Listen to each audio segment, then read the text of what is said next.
Assalamualaikum warahmatullahi wabarakatuh. Saya Muhammad Cebat Van Ahsen. Di sini saya akan mempresentasikan hasil proposal skripsi saya yang berjudul Analisis Supply Chain Management Produk Madu UMKM KTH Bina Lestari. Yang pertama, pendahuluan.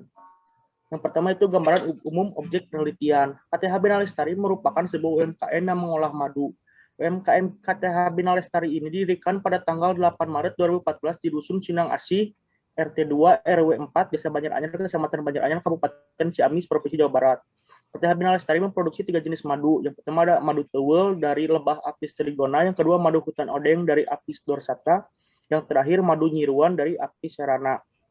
Awal mula membentuk kampung madu berawal dari kegiatan pembinaan yang dilakukan oleh cabang Dinas Kehutanan wilayah 7 Provinsi Jawa Barat terhadap sekelompok petani di desa tersebut. Pada tahun 2020, sejumlah perwakilan dari Laptik Indi dan Unpad melakukan sosialisasi teknologi Smart Apiculture Management Service (SAMS) kepada para kelompok petani. SAMS sendiri merupakan proyek riset internasional berupa alat pemantauan kegiatan dan kondisi sarang lebah yang berada di bawah program Horizon 2020 ICT 39 Uni Eropa, sehingga kedepannya akan ada peluang untuk menjadi tempat breeding terbesar se-Asia Tenggara. Ini merupakan hasil dokumentasi pada saat saya melakukan studi pendahuluan.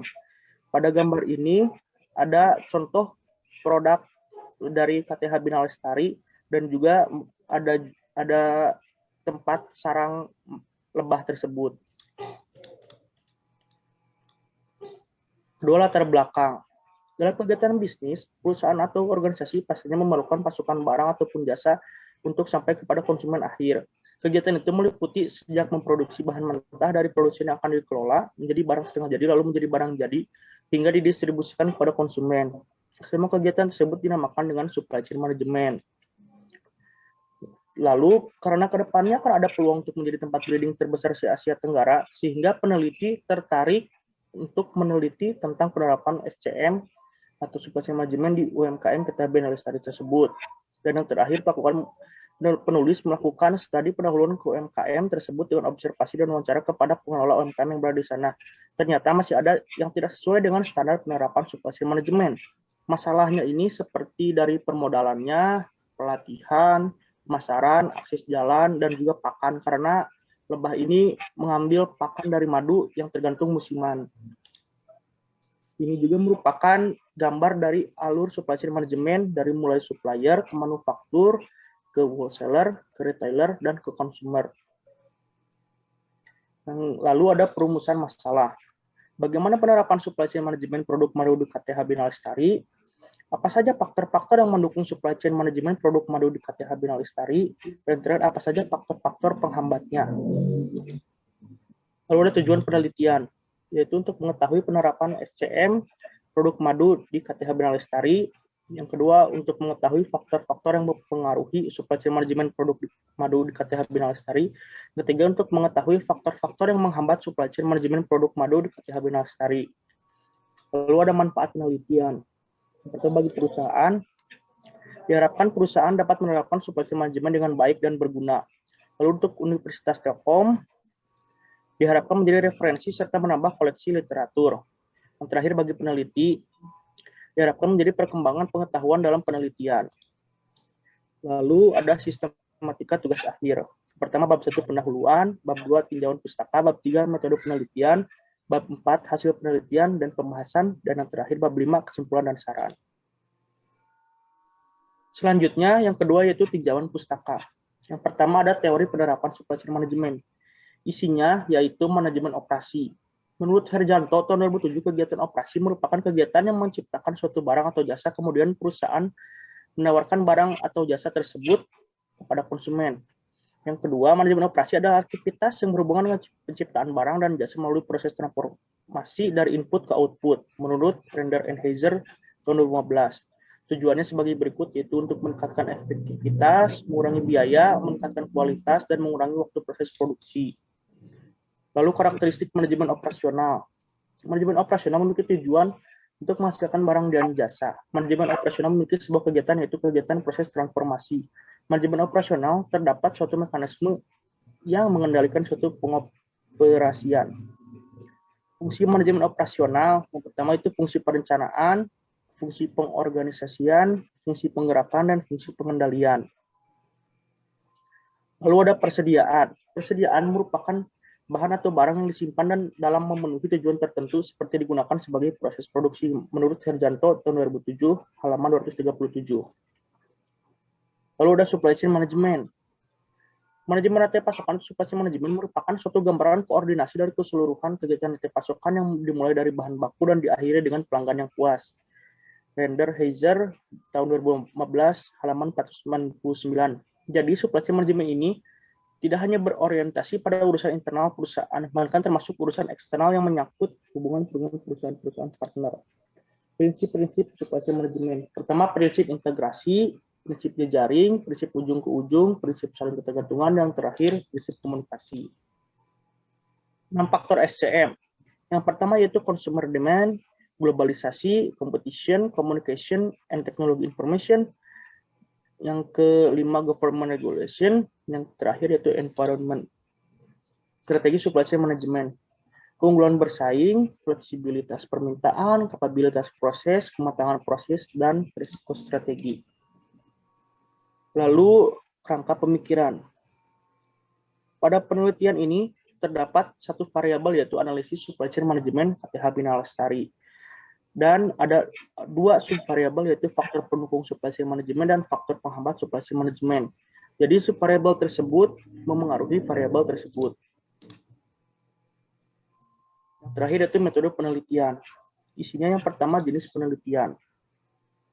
Berdasarkan metodenya, jenisnya menggunakan kualitatif. Berdasarkan tujuan, penelitian ini menggunakan deskriptif. Berdasarkan strategi penelitian, penelitian ini menggunakan studi kasus. Berdasarkan unit analisis, penelitian ini menganalisis kelompok. Berdasarkan keterlibatan peneliti, penelitian ini minimal. Berdasarkan latar penelitian, penelitian ini non-contrived. Berdasarkan waktu pelaksanaan, penelitian ini cross-seksional. Lalu ada operasionalisasi variabel. Variabelnya yaitu analisis supply chain management. Variabelnya faktor pendukung dan faktor penghambat SCM tersebut. Narasumbernya yaitu penyuluh dari Dinas Kehutanan Provinsi dan pengurus KTH Bina Lestari. Bukti pendukungnya, dokumentasi, dan juga rekaman percakapan. Nah, ini merupakan pertanyaan wawancaranya. Yang pertama yaitu apa saja produk yang dihasilkan oleh UMKM KTH Bina Lestari. Kedua, bagaimana alur proses produk dari awal hingga ke akhir konsumen. Yang ketiga, bagaimana UMKM KTH Bina Lestari mengkoordinasi dengan para suppliernya. Yang keempat, apakah ada hambatan dari alur proses tersebut dan sebutkan. Dan yang terakhir, apa saja faktor-faktor yang memengaruhi alur proses tersebut.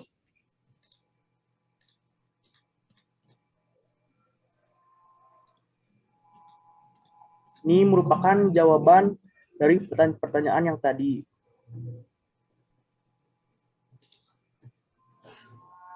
Ini jawaban lanjutannya.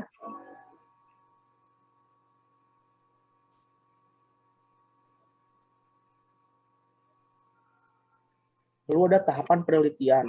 Yang pertama, peneliti ini menyusun rancangan penelitiannya.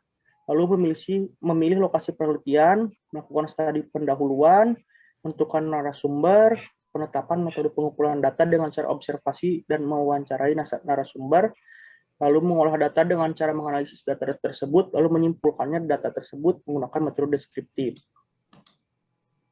3.4 pengumpulan data dan sumber data. Penelitian ini menggunakan satu perusahaan sebagai objek penelitian, yaitu KTH Bina Lestari, yang akan diteliti tentang penerapan supply chain management dari perusahaan tersebut. Sehingga sumber data yang digunakan dalam penelitian ini adalah data primer dan data sekunder. Lalu ada uji validitas. Para ahli penelitian kualitatif dalam 3 dekade terakhir yaitu Guba Lincoln tahun 94, Lewis tahun 2009, Maxwell tahun 1956, Niels Huberman and Saldana tahun 2014, dan Shenton tahun 2004 menyediakan beberapa strategi untuk mencapai validitas internal penelitian kualitatif. Yang pertama ada kredibilitas, validitas eksternal penelitian kualitatif atau transferabilitas, lalu ada reliabilitas, yaitu dependabilitas, dan confirmabilitas, yaitu objektivitas. Yang pertama, credibility.